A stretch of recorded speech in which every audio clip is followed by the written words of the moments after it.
24 was created by writers and producers Joel Surnow and Robert Cochran.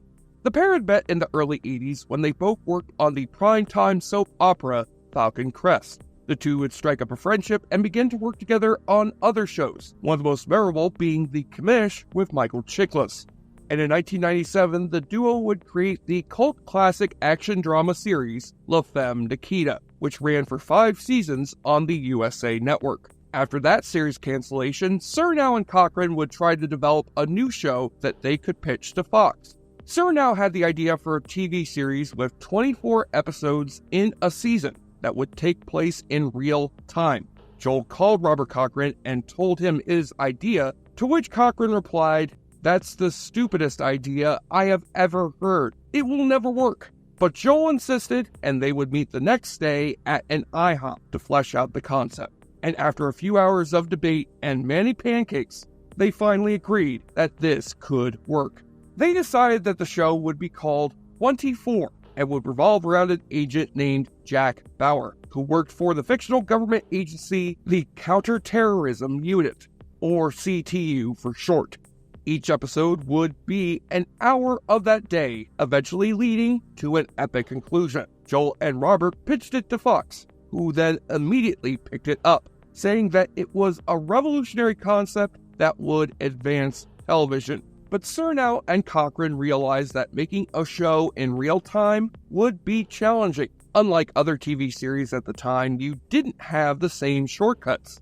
The main character couldn't take a flight from LA to NYC. If he did, he would be eating peanuts for 6 episodes. So to get around the logistics, you needed multiple storylines. This way you could work around these limitations. And giving Jack a family would provide such an opportunity. This is why Season 1 was split between Jack trying to stop a political assassination and also trying to save his family. The show would focus on a beating the clock scenario. To keep viewers invested, Joel would insist on incorporating a ticking clock into each episode. This way the viewers could keep track of the progression of the story, cranking up the tension along the way. The iconic 4-box split screen idea came about due to necessity.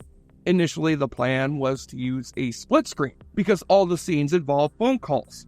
Surnow and Cochran thought that it would be more engaging for the audience to see both viewers talking on screen rather than the standard voiceover. It was editor David Thompson who suggested that they use small boxes instead, feeling that the boxes would allow them to use different shots in the same scene to allow for more flexibility in how the show was seen. The team then realized that the boxes could also be used for other things, the most memorable of them being the act breaks. I remember watching episodes with friends and voting on which box was going to be chosen whenever the story resumed. Another thing that Surnow and Cochran realized was that the main storylines could not sustain for an entire 24-episode season. The audience would realize that the episodes were only stretching out the arc of that season. So twists and shocking moments had to be incorporated often into the show, which meant some plots would be resolved earlier than planned. For example, Jack was supposed to rescue his family at the end of the first season, but instead he was able to save them by episode 13. The assassination was also foiled earlier in the season, and that is what led to what I like to call the Russian doll tactic. You see, in 24, there would always be a threat that would lead to a bigger threat. As I stated before, halfway through Season 1, the objective of stopping Palmer's assassination and rescuing his family had been completed. So that's it, right? We beat the bad guy. Let's call it a day and take a nap. Not so fast. Now the second half of Season 1 would focus on fighting a mole in CTU, and David Palmer dealing with scandals that threatened his campaign. The villain behind the conspiracy would be revealed, and the mole's identity would shock viewers. Bauer would once again save Palmer from another attempt on his life, but the last episode in particular left fans reeling. But before we dive into that choice, let's see how the show was cast. Starting with our hero, Jack Bauer, the CTU agent with a troubled marriage and the father of a rebellious teenage girl. Surnow and Cochran auditioned many actors for this role, one of the most notable ones being Jeff Goldblum. However, none of the actors had the intensity that they sought. The pilot's director, Stephen Hopkins, was friends with Kiefer Sutherland and recommended him to Surnow and Cochran. Cochran was particularly resistant to casting him, as he thought Kiefer was too young to play Bauer, since the character was the father of a teenage daughter. But he changed his mind when he learned Kiefer actually had a 13-year-old daughter. Sutherland was impressed by the script and thought it was clever, unlike any show that he had ever seen before, but he felt the network wouldn't pick it up, so he decided to do it anyway. Plus, he needed the money. And Sutherland was perfect for this role, as he showcased Jack's intensity and the trauma he felt from the failures he's made in the past. It's not surprising, considering Kiefer Sutherland's long and illustrious career in film. As for who would play Jack's rebellious teenage daughter, Kim Bauer, Alicia Cuthbert would land the coveted role. She did an excellent job portraying this smart and resourceful girl throughout the series. Fun fact, Katie Sackhoff was almost cast in this role, but lost it to Cuthbert, although she did get a role in Season 8 as Senior Data Analysis Dana Walsh. The role would become Alicia Cuthbert's breakout performance, as she exploded in popularity during her time on the series. However, although Alicia's popularity began to soar as the show would continue, the character herself would begin to irritate many viewers. Many fans point to certain episodes involving Kim that have caused many of them to question their dedication to the series. You see, after Season 1, the writers began to struggle with how they would keep Kim involved in the show. The issue was that there was no longer any reason for Kim and Jack to interact with each other. So the writers began to think outside the box, and Season 2 would perfectly illustrate how insane 24 would become. Here are some of Kim's adventures in Season 2 of 24. She discovers that a young girl she babysits is being abused by her father and escapes with the child while being hunted by him. She's framed as a kidnapper by the father. She gets framed for murder. She gets tricked into believing that a nuclear bomb has gone off by a lonely farmer who wants her to stay with him. She wanders into a convenience store and ends up in a hostage situation. And finally, in the most memorable what the f*** moment, a cougar stalks Kim Bauer.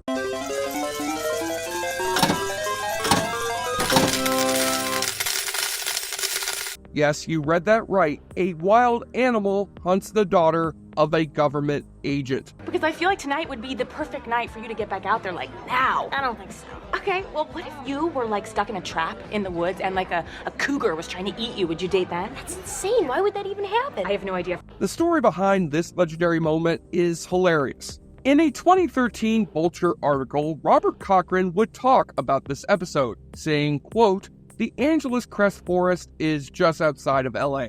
Most of us on the writing staff, the producers, had been in it or through it once. They have mountain lions up there and cougars up there. So we said, okay, well, what if she sees a cougar? We were just looking for something to toss in that would jeopardize her as she was roaming around up there." Later in the article, he said, "We used a little phrase to rebound back and forth in the writer's room. When an idea would come up, someone would say, 'I'm watching, I'm watching.' That's what we were looking for. Would we keep watching? If we would, we didn't worry if an idea was good or bad in some abstract way." In Season 3, they would eventually make Kim an intelligence agent/technician at CTU to better fit her involvement on the show. But then Alicia would leave at the end of the season to pursue movie roles. However, Cuthbert almost missed out on the biggest role of her career. When Season 1 ended, Fox nearly made a gigantic mistake that would have cost them millions. You see, there was a lot of debate behind the scenes on whether or not to renew the show. Even though 24 was critically praised and had impressive ratings, not everyone was on board to bring it back. They felt that the cost of the show may have outweighed its rating success. However, the executives at Fox were convinced when they saw the revenue that foreign sales were providing to the network. So the second season was given the go-ahead, and the rest, as they say, was history. God, can you imagine the alternate universe where 24 got canceled? We would have missed out on the 2004 cinematic masterpiece, The Girl Next Door. Another surprising fact was that the original plans for the second season would have drastically changed the show's concept. In an interview with 24spoilers.com, Cochran said that when they were renewed for season 2, they considered making every episode last 24 hours. They even wrote a prototype script, but realized it wouldn't be the show they had set out to do. Other characters would be introduced throughout the series who would become part of the main cast. Tony Almeida was another CTU agent who went from Jack's rival to one of his closest friends. Tony was played by Carlos Bernard, who had originally auditioned to play Jack. Almeida was a fan-favorite character who didn't need to talk to get his point across, and Carlos had this fantastic ability to communicate his feelings with just one look. Another fan-favorite character was Michelle Dessler, played by Reiko Aylesworth. Reiko is an incredible actor who portrayed a multi-layered character. Michelle was smart and courageous, throwing herself in danger to help others. But she was also part of the show's most loved couple. And Tony and Michelle did indeed have an epic love story. They would date, get married, break up, and then reconcile. Reiko and Carlos had amazing chemistry, instantly making fans fall in love with them. The other character who would become massively popular was Chloe O'Brien, played by Mary Lynn Rashkip. Chloe was the senior intelligence analyst. In other words, she was the badass computer hacker. She was grumpy, snappy, easily annoyed, and socially awkward, but she was a close friend to Jack. It was awesome to see their relationship evolving from co-workers to best friends. Mary Lynn said that her agent forced her to go audition for this show. She had recently had a bad experience trying to get a role on CSI, so Mary was in a bad mood when she got there. Then Joel Surnow came out to the hallway and told her he had written a role for her on the show. Joel had seen her role in the Adam Sandler movie Punch Drunk Love and was impressed with her performance as Sandler's sister. Other memorable actors would come and go while the series went on. Some were unknowns at the time, such as Zachary Quinto. Others had already memorable careers, like Sean Astin and Dennis Hopper. 24 attracted such incredible actors because of the action-packed storylines and the shocking choices that the series would make. It did not pull any punches. The perfect example being the Season 1 finale.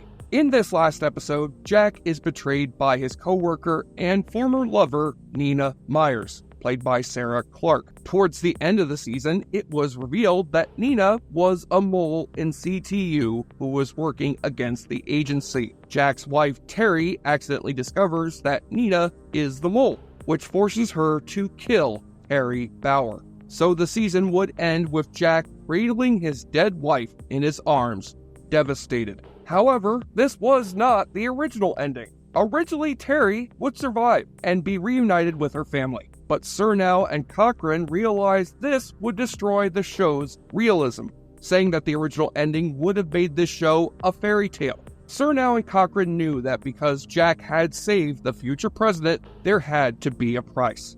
When Kiefer Sutherland was told about this, he begged them not to do it.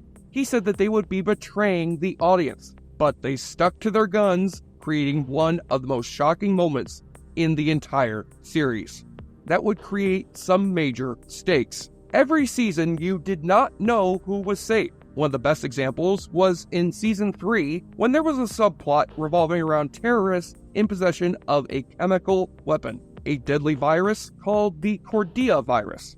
They discovered that a device that contained the virus had been planted in a hotel.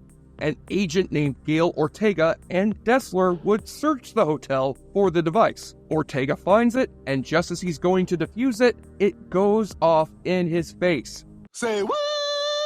When I first saw this episode, I was shocked. Wait a minute, they didn't stop the weapon? But they're the heroes. That's not supposed to happen to the good guys. Not only that, but throughout the following episodes, we began to see characters dying from the virus. One of the symptoms of the virus is a bloody nose, so Dessler is constantly checking for one. I cannot tell you how hard I gripped my seat whenever she touched her nose.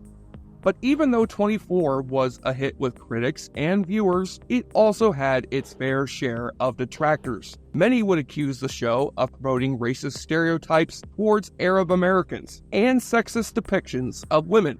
One of the most mentioned controversial choices was the casual use of torture on the show, with many people across the political spectrum accusing the series of promoting torture as an effective way of interrogation. Yet as the seasons progressed, the ratings would grow, and Season 5 would be considered to be the best of the entire series. The first episode was shocking because it would kill off now former President Palmer as well as Michelle Dessler. Actually, it's funny, Dennis Haysbert, who played David Palmer, was so upset about being killed off that he didn't want to do his death scene. He eventually relented, but told the showrunner that killing Palmer was a mistake. But don't worry guys, President Palmer would go on to have a great career in insurance sales. The 2-second rule. It'll make you a safer driver. And at Allstate, it can also earn you a bonus check. Every 6 months, you're accident-free.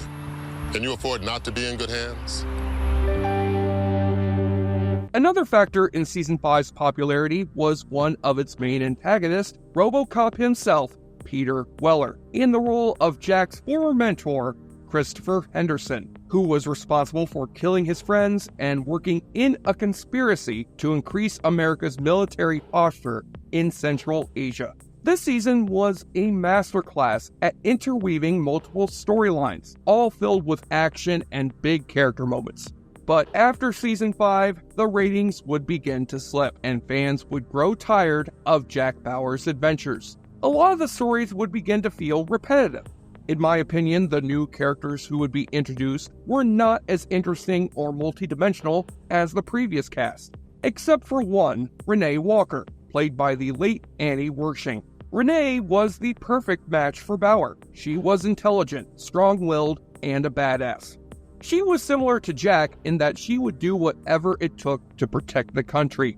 Annie and Kiefer had incredible chemistry together, and you wanted Renee and Jack to get together because of their intense attraction for each other. So as you can imagine, it was rage-inducing when they finally did get together, only for her to be immediately fridged. This choice just felt like a cheap stunt to grab the viewer's attention, and that was my jump the shark moment. Things were also stressful behind the scenes. By Season 4, Joel Surnow and Robert Cochran had stepped down as showrunners, and writer-producer Howard Gordon would step up to take the reins. Rumors of tensions behind the scenes would start to come out, and years later, Freddie Prinze Jr. would confirm as much. He accused Kiefer Sutherland of showing up late to set drunk and getting people fired for not putting up with his tantrums. He said it was so bad, he considered quitting acting. Eventually, ratings would begin to plummet, and everyone involved in the show felt it was time to put the gun back in the holster. And finally, the inevitable came. Season 8 would be announced as Jack Bauer's last adventure.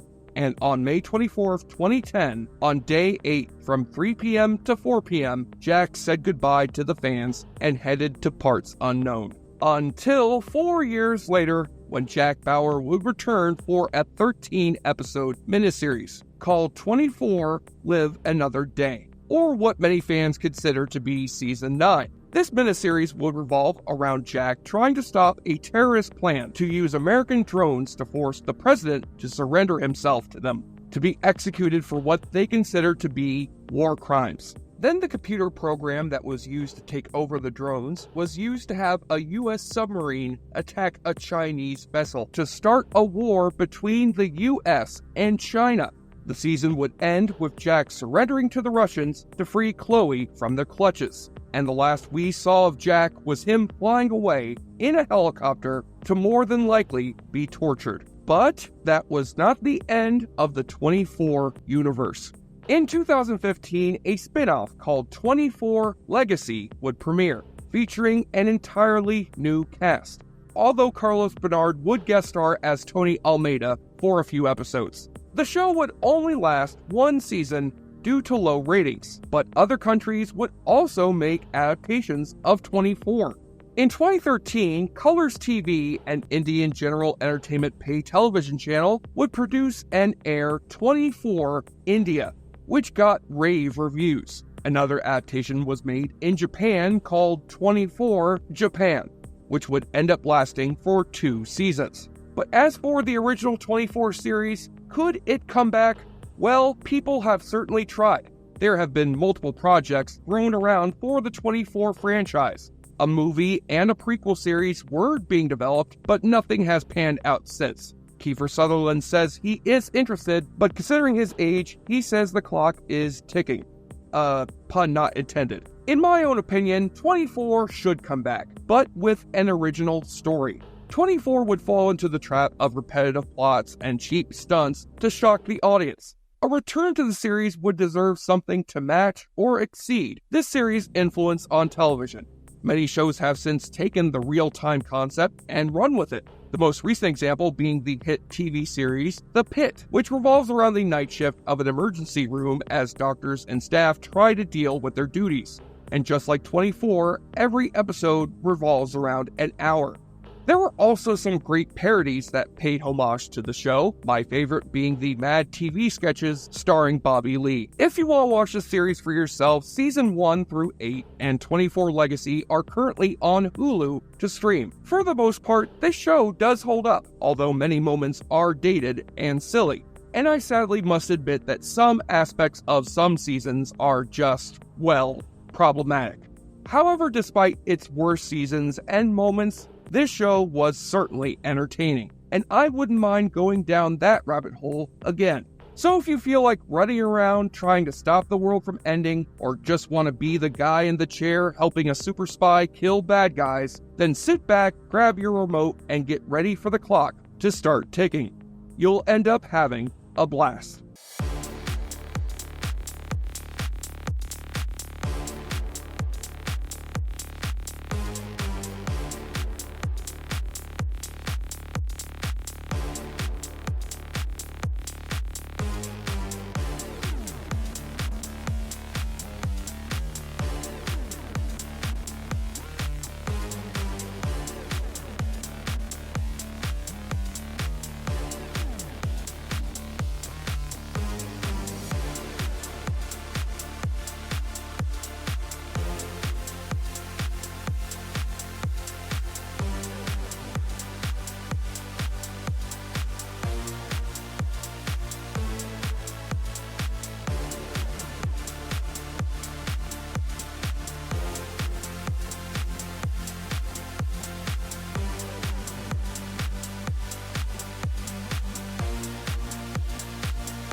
I'm Jesse Shade speaking on behalf of Dave Arroyo for the JoBlo YouTube network, and thanks again for watching our show. If you like what you see, please subscribe to the JoBlo Originals channel. Tell all your friends who like this sort of content, and turn on the bell to receive notifications for all our latest videos. We are an independent company that appreciates all of your support, and we will see you next time on the next episode of Gone But Not Forgotten.